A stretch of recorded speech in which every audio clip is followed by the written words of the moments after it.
newspaper reading, no bag day, Success Point School. Bangalore में इस तरीके की पानी की किल्लत क्यों हुई और कहां से पानी आता है बेंगलोर के अंदर? और सिर्फ बेंगलोर में ही है या कहीं और? भारत के कई क्षेत्रों में है, लेकिन अभी न्यूज में कौन छाया हुआ है आपके? बेंगलोर छाया हुआ है। तो बेंगलोर में जो वाटर क्राइसिस आए हैं, जो वाटर स्केर्सिटी आई है, वाटर स्केर्सिटी का मतलब है पानी की कमी जो आई है, उसके पीछे के रीजन समझना। सबसे पहले समझना कि बेंगलोर का शहरीकरण, एक नक्शा मैं बताता हूं कि बेंगलोर का शहरीकरण कैसे हुआ, इसके पीछे के कारण क्या है। तो जल का संकट है, ये तो आपको पता ही है कि बेंगलोर के अंदर जल की कमी हो चुकी है। कमी क्यों हुई है? तो सीधा उन कारणों पे आते हैं कि आखिर क्या कारण रहे कि जल की इतनी बड़े संकट हुआ बेंगलोर के अंदर। कहीं पे भी आ सकता है, किसी भी जगह पे।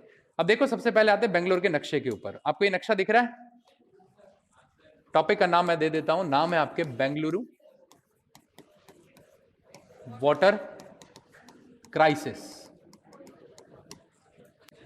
ये बेंगलोर का नक्शा है, ध्यान देना, सारे नक्शे देखना है। ये नक्शा है 1973 1973 का। अब आपको जितना भी ये ग्रीन एरिया दिख रहा है ना, इसमें दिख रहा है, ये ग्रीन एरिया पूरा का पूरा क्या था? पहले फॉरेस्ट थे, वन थे, और एग्रीकल्चर, खेती वगैरह ये सब थी। और ये बीच में छोटा सा आपको दिख रहा है ये पोर्शन, ये था यहाँ पे शहर की आबादी। शहर मतलब कुछ ही बिल्डिंग बनी हुई थी। धीरे धीरे 1992 आया, ये शहर बढ़ता बढ़ता यहां पहुंच गया।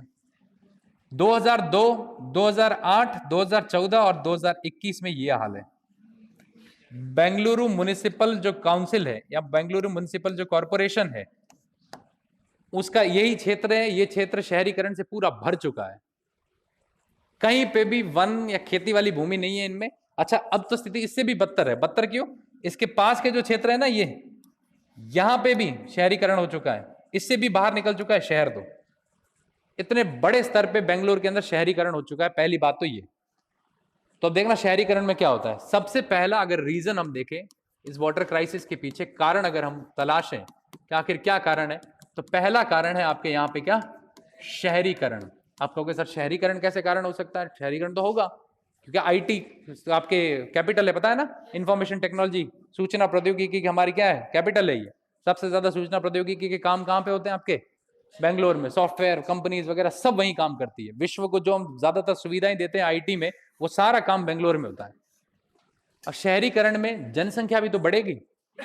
बेंगलोर की अगर वर्तमान जनसंख्या आप देखोगे तो करीब करीब आपकी कितनी है? 2 करोड़। कितनी है?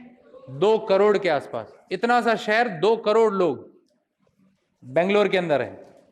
अब 2 करोड़ लोग पानी की डिमांड तो करेंगे ना। पानी की डिमांड 2 करोड़ लोग कितने करते हैं? लगभग अगर इनके सरकारी आंकड़े देखे जाए तो इनको यहाँ पे 2100 मिलियन लीटर पानी रोज का चाहिए। कितना? 2100 मिलियन लीटर पानी प्रतिदिन चाहिए इनको।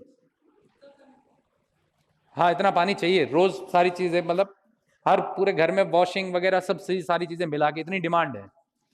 और इस डिमांड में से पानी आता कितना है इनके पास में? पानी इनके पास में पहुंचता है आपके 1400 मिलियन लीटर। और किस नदी से आपके पहुंचता है ये पानी? पूरा कावेरी। और आपको पता हो तो कावेरी नदी को लेके कर्नाटका और तमिलनाडु में विवाद चल रहा है बहुत बड़ा। कुछ हिस्सा पानी का यहां मिल जाता है। तो अब देखो 1400 के आसपास मिलियन लीटर्स मिल गया, पीछे बचा कितना? लगभग 700 MLT पानी मिल ही नहीं रहा है, पहली बात। लेकिन इन्होंने और भी स्रोत निकाले हुए हैं। बाकी वाला 700 वाला मामला जो है, इन्होंने ट्यूबवेल में, समझते हो आप, बोरवेल या ट्यूबवेल, ये बना रखे हैं, उनमें से पानी आ जाता है। लेकिन 700 MLT पूरी सप्लाई लगभग नहीं हो पाती, कई बार इतनी सप्लाई नहीं हो पाती। और आप सोचो कंटिन्यू अगर ट्यूबवेल से पानी निकाल रहे हैं रोज का इतना सारा, तो फिर भूमिगत जल भी क्या हो जाएगा? कम। अब बेंगलुरु में यही हालत हुई। एक तो शहरीकरण बढ़ गया, और भी बातें सुनना। शहरीकरण के कारण जल की डिमांड बहुत ज्यादा है, सप्लाई बहुत कम है। तो कमी का एक कारण तो ये हो गया। दूसरा कारण सुनना इसमें, जो बेंगलुरु में वर्षा वाला मामला है, वो वर्षा वाला मामला क्या हो गया? कम। वर्षा क्यों कम हुई? देखिए, आपके देश के अंदर 2 तरीके के मॉनसून आते हैं, आपको पता हो तो। एक साउथ वेस्ट मॉनसून, एक नॉर्थ ईस्ट, मतलब दक्षिण पश्चिम मॉनसून और उत्तर पूर्वी। रिपोर्ट्स का यह कहना है कि जो आपके नॉर्थ ईस्ट, उत्तर पूर्वी मॉनसून आ रहा है, पहले के मुकाबले 38% बारिश बेंगलोर में क्या हो रही है? कम। 38%।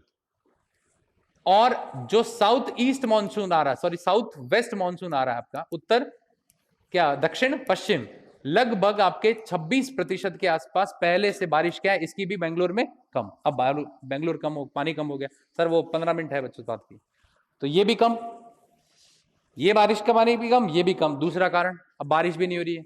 बारिश क्यों नहीं हो रही है? उसके पीछे सबसे बड़ा कारण है हमारा जलवायु परिवर्तन। अब इतने बड़े स्तर पे तो जलवायु परिवर्तन होगा ही, एक ये भी है। अच्छा, बेंगलोर में उद्योग बहुत है, तो उद्योगों ने क्या कर रखा है यहां पे, बड़े स्तर पर प्रदूषण कर रखा है, औद्योगिक प्रदूषण और हो रखा है यहां पे। वर्षा कम, जलवायु परिवर्तन, औद्योगिक प्रदूषण, साथ साथ में कावेरी नदी, इनसे पानी का मामला भी क्या है, कम। इसके कारण बेंगलोर में बहुत बड़ा संकट आया हुआ, लोग सड़कों पे उतरे हुए, पानी की बड़ी किल्लत हो रही है वहां पे। और वहां पे बेंगलोर सरकार ने फाइन लगाने शुरू कर दिए कि किसी ने कार धोते हुए, गाड़ी धोते हुए कोई पकड़ा गया, 5,000 का फाइन है सीधा। और रोज अगर वैसा काम कर रहा है तो रोज 500 रुपए उस पर पेनल्टियां लगती जाएंगी। इस स्तर पे आ चुकी है सरकार वहां पे। और साथ साथ में बेंगलोर सिटी की अगर पूरी बात करोगे तो यहाँ का आधारभूत जो ढांचा है, जो इनके इंफ्रास्ट्रक्चर बनाया हुआ है, ये भी इतना ज्यादा किफायती या इतना ज्यादा कामगार नहीं है कि पूरे शहर के अंदर वाटर को सप्लाई कर पाए। ये बेंगलुरु के आसपास के जो क्षेत्र है वहां तो टैंकरों से पानी जाता है पूरा। ये जो आसपास के, मैंने कहा ना बाहर की तरफ यहाँ पे क्षेत्र बसे हुए, यहाँ पे कुछ सिटी के अंदर के क्षेत्र, वहां पे तो पाइपलाइंस ही नहीं है, लोग टैंकर से पानी मंगवाते हैं, उसी से काम चलाते हैं, और टैंकर भी बहुत महंगे मिलते हैं वहां पे। सोचो दक्षिण भारत जो कि समुद्र के पास में आया हुआ, वहां पे पानी की इतनी बड़ी किल्लत, सोचने वाली बात है। ऐसी किल्लत चेन्नई में भी है। तो ये सारे के सारे कारण हैं बेंगलुरु के अंदर पानी को, आपके पानी की स्कैर्सिटी या वाटर स्कैर्सिटी के पीछे। ये कारण सारे लिख दो, और इसको सोल्यूशन क्या हो सकता है आपके हिसाब से? सोल्यूशन एक यहां पे है, वन वाटर अप्रोच। एक शब्द आता है जिसको कहते हैं वन वाटर अप्रोच, ये सोल्यूशन क्या होता है इसमें? ध्यान देना, वन वाटर अप्रोच क्या है? वन वाटर अप्रोच ये क्या कहते हैं कि सभी को एक साथ ले लो अगर सोल्यूशन चाहिए तो। एक तो सबसे पहले पानी की सप्लाई वाले जो ढांचे हैं उसको ले लो, जो भी आपने आधारभूत ढांचा बना रखा है उसको सुधारो। दूसरा, शहरीकरण को इस प्रकार से आगे बढ़ाओ कि वो पानी की किल्लत ना हो, उसमें उस जगह पे भी पानी की अवेलेबिलिटी पहले सुनिश्चित करो, फिर शहर बनाओ वहां पर, फिर वहां पे घर बनाने शुरू करो। तीसरा, इन्होंने कहा है कि जितने भी बिजनेस करने वाली इंडस्ट्रीज हैं उनको भी साथ लो, उनको बोलो तुम उद्योग लगा रहे हो तो प्रदूषण तुम करोगे तो वापस उसको सुधार भी तुम ही करोगे। बिजनेस वालों को भी साथ में मिलाओ, ऐसा नहीं बिजनेस वालों बोलते मैं बिजनेस चलाऊंगा और प्रदूषण हो तो हो, उससे कोई फर्क नहीं पड़ता, तो इनको भी साथ लो। फिर साथ में कृषि भूमि, जो एग्रीकल्चर, कृषकों को भी बोलो तुम अगर जो कृषि भूमि इस्तेमाल कर रहे हो, पानी का इस्तेमाल कर रहे हो, उसके ऊपर भी सोच समझ के विचार करके कितना इरिगेशन में करना है। अगर तुम इरिगेशन में स्प्रिंकल्स यूज कर रहे हो, उसकी जगह ड्रिप इरिगेशन यूज करो, पता है ना उसमें बूंद बूंद में पानी आता है, पानी की बचत है। ये इनको भी सिखाओ। अच्छा, इनको बोला कि सभी को एक टेबल के ऊपर बैठाओ और फिर इनसे बात करो। और क्या है? सामाजिक और आर्थिक समावेश करना, समाज में लोगों में भी जागरूकता फैलानी है कि तुम्हें भी पानी का इस्तेमाल किस तरीके से करना है, और साथ साथ में स्वस्थ पानी लोगों तक पहुंचाना। ये 6 की 6 चीजें जब करेंगे, एक टेबल पे बैठा के सब लोगों से बात की जाएगी और मिलके जब काम करेंगे तभी काम होगा। यानी कुल मिला के समावेशी तरीके से काम करना है, कुल मिला के एकीकृत तरीके से काम करना है, यानी इंटीग्रेटेड अप्रोच करनी है और टिकाऊपन के साथ में काम करना है। ये जब काम होगा तब जाके ये सब प्रॉब्लम आपकी क्या होगी, सॉल्व हो पाएगी। आई बात समझ में?